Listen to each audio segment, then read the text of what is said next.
អរគុណសន្តិភាពអរគុណនយោបាយឈ្នះឈ្នះ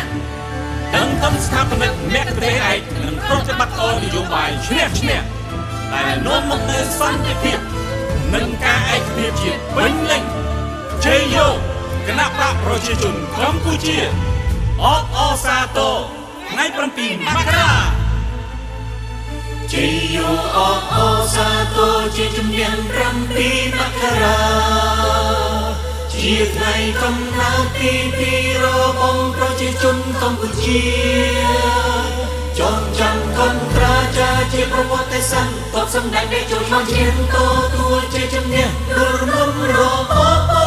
ខ្មែរក្រហមប្រឡ័យពួយសាំងរំលត់ជាតិឲ្យរស់ឡើងវិញជីយោ7មករា1979ពីរកងទ័ពរងដាក់សេសាំគេសំគូជាតិកម្ពុជានឹងមកដល់អូដល់ប្រកាសដោយសម្ដេចអង្គមហាសេនាបតីដេជោហ៊ុនសែនពីខ្មាំងពលពតឲ្យរលាយខ្មែរក្រហមពីនេះចាត់ចែងរំលត់ជីវិតប្រជាពលរដ្ឋជា5លាននាក់ជីជំនះ7មករាជួយជាខ្មែរ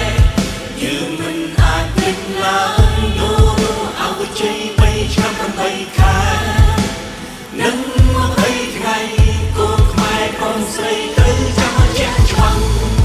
របបពលពតខ្មែរក្រហមអប្រិយចង់រៃប្រឡ័យពួនសាំង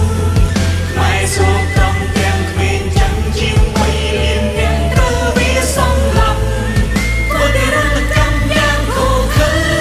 បំអត់អាហារឲ្យតាំងពោះស្លាប់